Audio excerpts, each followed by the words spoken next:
गुरुदेव भगवान की जय। प्यारे कृष्ण कन्हैया लाल की जय। परम पूज्य श्री उड़िया बाबा जी के उपदेश। आज है सत्संग। प्रश्न, सत्संग किसे कहते हैं? उत्तर, सत्पुरुष या सत अर्थात परमात्मा के संग को सत्संग कहते हैं। सत अर्थात परमात्मा का संग होने के लिए हमें उसका संग करने की आवश्यकता है कि जो परमात्मा के मार्ग में तत्परायण है, जिसने परमात्मा की प्राप्ति कर ली है या जो उसे पाने के लिए प्रयत्नशील है। ऐसे सिद्ध या साधकों के संग को सत्संग कहते हैं। प्रश्न, सत्संग क्यों करना चाहिए?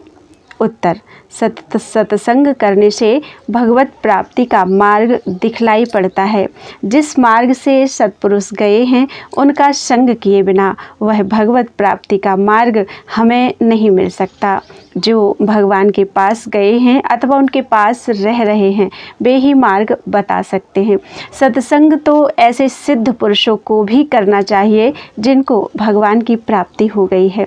साधक को तो भगवत प्राप्ति का मार्ग देखने के लिए और भगवान का स्वरूप जानने के लिए सत्संग करना चाहिए तथा सिद्ध पुरुषों को सत्संग में अपने प्यारे का चिंतन होता है, इसलिए सत्संग करना उचित है। प्रश्न, सत्संग करने से क्या लाभ है? उत्तर, सत्संग करने से भगवान में हमारी आसक्ति दिनों दिन बढ़ती है। जिस वस्तु का निरंतर चिंतन होगा उसमें आसक्ति बढ़ेगी ही, इसलिए निरंतर सत्संग करना चाहिए। प्रश्न, सत्संग ना करने से हानि क्या है? उत्तर, भजन तो एकांत में भी कर सकते हैं, परंतु काम, क्रोध, लोभ, मोह आदि दोष सत्संग किए बिना दूर नहीं हो सकते। सत्संग में इन्हीं के नाश करने की बातें होती हैं, इसलिए सत्संग में जाने से अवगुण छोड़ने की इच्छा होती है और फिर प्रयत्न करने पर अवगुण छूटते हैं। बिना सत्संग किए प्रायः बहुत भजन करने वालों के भी दोष नहीं छूटते और जो सत्संग करेगा वह भजन अवश्य करेगा। जो सत्संग करेगा उसके पाप ना छूटे यह असंभव है। सत्संग में एक बिजली है जो उस वायुमंडल में बैठ जाने मात्र से ही अंतःकरण पवित्र हो जाता है, क्योंकि वहाँ का वायुमंडल ही पवित्र है। इसलिए सत्संग की निंदा करने वाले भी वहाँ जाने लगने पर पवित्र हो जाते हैं और धीरे धीरे वे भी भगवत परायण होने लगते हैं। सत्संग की महिमा का कोई वर्णन ही नहीं कर सकता। सत्संग से महापुरुषों में प्रीति होगी। कुछ भी ना करके यदि सत्संग में जाकर केवल बैठ ही जाए तो भी लाभ होता ही है। प्रश्न, सत्संग करने का कौन अधिकारी है? उत्तर, मनुष्य ही नहीं, जीव मात्र इसके अधिकारी हैं। कोई भी सत्संग कर सकता है। हिंदू, मुस्लिम, ईसाई, यहूदी कोई भी व्यक्ति कर सकता है, क्योंकि उसके सभी अधिकारी हैं। जब सत्संग से चूहे, बिल्ली, कुत्ते और तोते आदि भी पवित्र हो जाते हैं तब मनुष्य की तो बात ही क्या है। प्रश्न, सत्संग करने वालों से पाप कर्म क्यों नहीं छूटते? उत्तर, यह बात वे ही लोग कह सकते हैं जो सत्संग में नहीं जाते। पाप का कितना भंडार भरा पड़ा है और उसमें से कितना कम हुआ है यह बात सत्संग करने वाला ही जान सकता है। सत्संग से प्रतिदिन अनंत पाप क्षीण होते हैं। यह सत्संग में नित्य प्रति जाने वाले लोगों का अनुभव है। हम चाहते हैं कि तुरंत ही सारे पाप नष्ट हो जाए, पर पाप की कमी तो धीरे धीरे होती है, इसी से पापों का पूरा नाश प्रतीत नहीं होता। प्रश्न, सत्संग पुरुषार्थ से मिलता है या भाग्य से? उत्तर, भक्तों का यही सिद्धांत है कि सत्संग भगवत कृपा से मिलता है। पुरुषार्थवादी कहते हैं कि वह पुरुषार्थ से मिलता है, किंतु मेरे विचार से तो इसमें भगवत कृपा ही प्रधान है। प्रश्न, यदि भगवत कृपा से ही सत्संग मिलता है तो फिर पुरुषार्थ क्यों करना चाहिए? उत्तर, प्रभु कृपा से हमें कोई खजाना मिल जाए तो उसकी रक्षा करने के लिए भी कुछ परिश्रम करने की आवश्यकता होती ही है, किंतु यह पुरुषार्थ भी भगवत कृपा से ही होता है। भक्त तो भगवत कृपा के सामने पुरुषार्थ को कोई चीज़ नहीं मानता। सत्संग में जाने के लिए पुरुषार्थ की आवश्यकता है, पर यह पुरुषार्थ करेगा वही जिसमें कृपा का अंकुर होगा। बिना कृपा के तो सत्संग में कोई पैर भी नहीं रखेगा। प्रश्न, सत्संग मिलने के लिए क्या उपाय करना चाहिए? उत्तर, प्रभु से या भक्तों से प्रार्थना करनी चाहिए। भक्त और भगवान तो एक ही हैं। प्रश्न, महाराज जी, संतों में अनुराग भी तो भगवान की कृपा से ही होगा। उत्तर, अनुराग तो दोनों ओर से होता है। जब तक लोहा और पारस दोनों नहीं मिलते तब तक सुवर्ण कैसे होगा? प्रश्न, सत्संग में प्रीति कैसे बढ़े? उत्तर, प्रतिदिन सत्संग करने से सत्संग में प्रीति बढ़ती है। एक दिन सत्संग में गए और 4 दिन नहीं गए, इससे प्रीति नहीं बढ़ती। प्रश्न, सत्संग करने पर भी लोग सत्संग के परायण क्यों नहीं होते? उत्तर, वे नियम पूर्वक नित्य प्रति निरंतर सत्संग नहीं करते। जो वैसा करते हैं वे परायण हो जाते हैं। प्रश्न, महात्मा की परीक्षा करने के लिए सत्संग करने से भी लाभ है या नहीं? उत्तर, परीक्षा करने के लिए सत्संग करने से भी लाभ है, क्योंकि इस निमित्त से वह सत्संग में आता है और महात्मा भी उसके लिए भगवान से प्रार्थना कर सकते हैं कि इसकी आप में प्रीति हो। यदि ऐसा ना हो तो भला सत्संग की महिमा ही क्या रहेगी? प्रश्न, दंभ या मान वृद्धि के लिए सत्संग करने से भी लाभ होता है या नहीं? उत्तर, इससे भी लाभ ही है। पहले पहल यह सब नकली होता है, पीछे धीरे धीरे सब दोष दूर हो जाते हैं। पहले नकल होती है, पीछे वह असल हो जाती है। परंतु दंभ और मान वृद्धि की इच्छा को त्याग कर ही सत्संग करना चाहिए।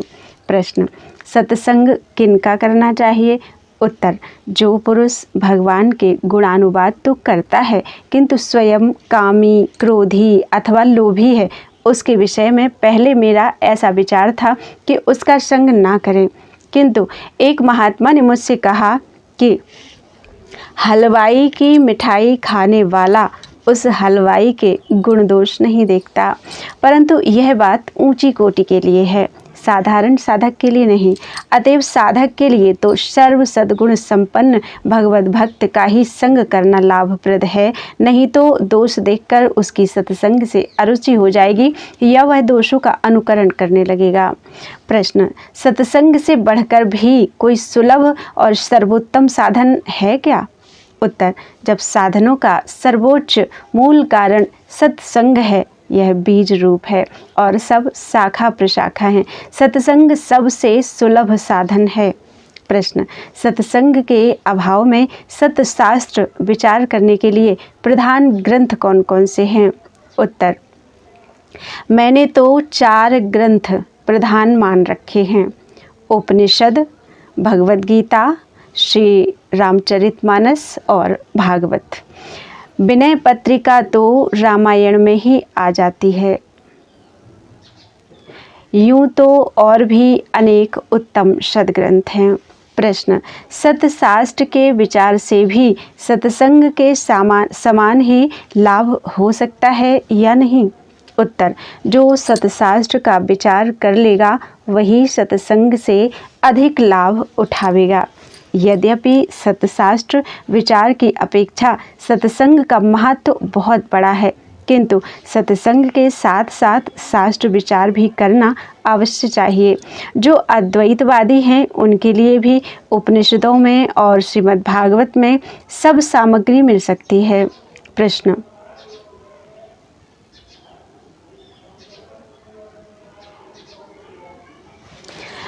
महाराज जी, यदि सत्संग में जाकर चुपचाप बैठा रहे, कुछ भी ना करे तो भी अच्छा है या नहीं? उत्तर, अरे चुपचाप बैठना तो बहुत अच्छा है, परंतु चुपचाप बैठता कौन है? मन तो काम करता ही रहता है, फिर भला चुपचाप बैठना कहाँ हुआ? प्रश्न, सत्संग किन्हें करना चाहिए? उत्तर, सत्संग के अधिकारी तो सभी जीव हैं। मुख्यतया सत्पुरुषों को तो सदा ही सत्संग करते रहना चाहिए। सत्पुरुषों की दो कोटियां हैं, साधक और सिद्ध। इन दोनों को ही निरंतर सत्संग करने की आवश्यकता है। इनमें साधक को तो सत्संग करने से भगवान की प्राप्ति होती है और सिद्ध को अपने प्यारे का गुणगान सुनने से आनंद होता है। अतः दोनों ही को सत्संग करते रहना चाहिए। सत्संग ना करने से क्या हानि है? प्रश्न। उत्तर, बिना सत्संग के भगवत प्राप्ति नहीं हो सकती। जो एकांत में रहकर भजन साधन तो करता है किंतु सत्संग नहीं करता, उसके आचरण में यदि कोई त्रुटि होगी तो वह निवृत्त नहीं हो सकेगी। अतः सत्संग में चुपचाप बैठकर सत्पुरुषों के वचन सुनते रहना यह उत्तम पुरुषों का लक्षण है। सत्संग में प्रश्न करना मध्यम कोटि के सत्संगियों का लक्षण है तथा तर्क या वाद विवाद करना निकृष्ट पुरुषों का स्वभाव है।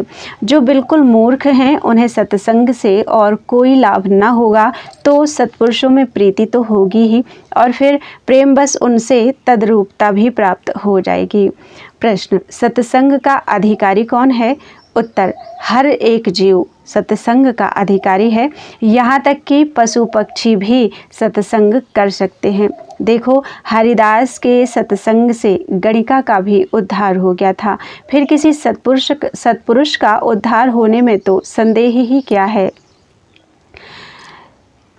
संत और भगवान में अनुराग हो तो तीनों ताप मिट जाते हैं। सत्शास्त्र और संत महात्माओं का संग हो तो फिर किसी बात की कमी नहीं रहती। सत्संग का फल तो यही है कि संसार धोखे की टट्टी जान पड़े, बेटा बेटी तथा धन माल सब झूठा दिखाई पड़े। एक दिन मृत्यु अवश्य होगी, केवल 4 दिन की जिंदगी है। अधिक लाभ उन्हीं लोगों के सत्संग से होता है जिनसे अपने इष्ट, साधन, क्रम और मन का मेल होता है। दूसरी निष्ठा के साधकों का संग करने से कई बार अपने साधनों में संदेह उत्पन्न हो जाता है। अतः उन्हीं सत्पुरुषों का संग करना चाहिए जिनसे अपना इष्ट मिले, क्रिया मिले और मन मिले। जिस मनुष्य को कुत्ते में अधिक प्रेम हो वह अपना सारा समय और ध्यान उसी में लगाए रहे तो उसे कुत्ते की योनि में ही जाना पड़ता है, अर्थात अगले जन्म में वह कुत्ता बनता है। इसी प्रकार जो पहरेदार सूअरों का पहरा देते हैं और जिनका ध्यान हर समय उन्हीं में लगा रहता है, वे फिर सूअर की योनि में ही जन्मते हैं। इसी प्रकार जिन मनुष्यों का साधुओं से अधिक प्रेम होता है और जो अधिक साधु सेवी होते हैं, वे अगले जन्म में अवश्य साधु बनते हैं। जिस प्रकार के पुरुषों का संग होता है उनमें वैसी ही बातें हुआ करती हैं। जैसे व्यापारियों में व्यापार की, साधुओं में परमार्थ की तथा भक्तों में भगवान की चर्चा होगी। अतः ऐसे लोगों का ही संग करना चाहिए जिनसे अपने पक्ष की विशेष पुष्टि हो। सत्संग में धर्म से प्रेम और अधर्म से घृणा करने की तथा भगवान से अनुराग और संसार से वैराग्य की बात कही जाती है। इसी से सत्संग की इतनी महिमा है। मनुष्य को अपने छोटे से छोटे दोष सत्संग से प्रतीत तो हो जाते हैं किंतु उन्हें त्यागने की प्रतिज्ञा करनी चाहिए, तभी उनसे छुटकारा मिल सकता है। हम किसी से मजाक नहीं करेंगे, क्रोध नहीं करेंगे अथवा निंदा नहीं करेंगे। ऐसी प्रतिज्ञाएं करने पर ही दोषों का अंत होता है। और सच पूछा जाए तो दोषों की नियुक्ति का प्रधान साधन तो गुरु कृपा ही है। यह मेरा अपना अनुभव है। बोलो वृंदावन बिहारी लाल की जय। त्वदीयं वस्तु गोविंद तुभ्यमेव समर्पये, तेन त्वदङ्घ्रिकमले रतिं मे यच्छ शाश्वतीम्।